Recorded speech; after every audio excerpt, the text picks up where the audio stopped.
Now next is provision for NPA. NPA is non performing assets. जब bank को अपने assets को classify करके उन्होंने देखा कि डाउटफुल एंड लॉस एसेट्स की कैटेगरी बहुत ज्यादा बढ़ गई है, तो वहां पे बैंक को एक थ्रेट हो जाता है. तो बैंक ये स्टेज ना आए कि सारे के सारे मेजॉरिटी एसेट्स अगर doubtful and loss assets category में चले गए हैं तो ये थ्रेट है बैंक के लिए.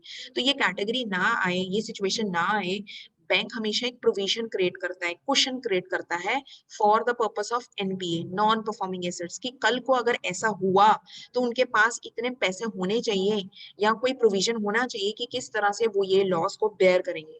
तो लॉस एसेट्स के लिए entire asset should be written off after sanction by the competent authority. जितने भी लॉस एसेट्स बैंक के होते हैं उसको राइट ऑफ करने के लिए बैंक को अथॉरिटी से परमिशन लेनी पड़ती है और उसके बाद ही वो उसको राइट ऑफ कर सकते हैं. तो लॉस एसेट्स के लिए बैंक हमेशा 100% प्रोविजन क्रिएट करता है, क्योंकि ये तो पता है जो इस कैटेगरी में आ गए, लॉस एसेट्स की कैटेगरी में आ गए, उनसे कुछ रिकवर नहीं होने वाला, वो टोटल 100% लॉस होगा.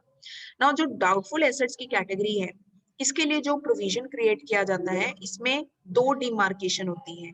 क्या ये अनसिक्योर्ड पोर्शन है, यानी इन कस्टमर्स ने कोई भी सिक्योरिटी गिरवी नहीं रखी थी, अनसिक्योर्ड है, तो उनके लिए बैंक 100% प्रोविजन क्रिएट करती है. लेकिन अगर वो सिक्योर्ड पोर्शन है, यानी सिक्योर्ड है, किसी तरह का कुछ सिक्योरिटीज गिरवी रखी हुई हैं, तो टाइम पीरियड चेक किया जाता है. अप टू 1 ईयर की डाउटफुल एसेट्स हैं तो 25% प्रोविजन क्रिएट किया जाता है. 1 से लेके 3 ईयर्स का टाइम पीरियड है इन एसेट्स का, कस्टमर्स का पेमेंट करने का, तो 40% प्रोविजन क्रिएट किया जाएगा. मोर देन 3 ईयर्स में 100% प्रोविजन क्रिएट किया जाएगा.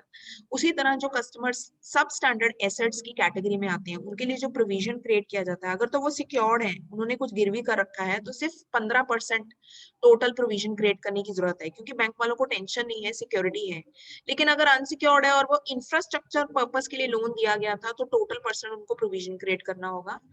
अनसिक्योर्ड अदर कैटेगरीज है इंफ्रास्ट्रक्चर के अलावा, तो 25% का प्रोविजन बैंक को क्रिएट करना पड़ेगा.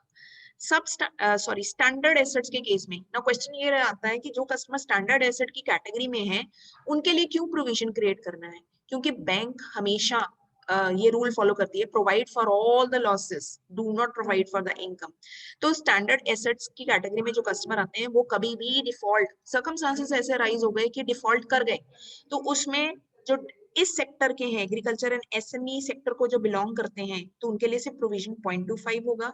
कमर्शियल सेक्टर, रियल एस्टेट, वो 1% होगा. जो रेजिडेंशियल हाउसिंग सेक्टर के कस्टमर हैं, उनके लिए 0.75%. Residential housing loan with teaser rates 2% create किया जाता है, और अदर लोन्स एंड एडवांसेस में 0.40 का प्रोविजन क्रिएट किया जाता है. तो ये सारे रेट आपको लर्न करने पड़ेंगे कि लॉस एसेट्स में 100%, डाउटफुल में, अनसिक्योर्ड है तो 100%, सिक्योर्ड है तो हमने ये रेट फॉलो करना है, सब स्टैंडर्ड के केस में हमें ये रेट फॉलो करना है, और स्टैंडर्ड एसेट्स के केस में हमें ये रेट फॉलो करना है.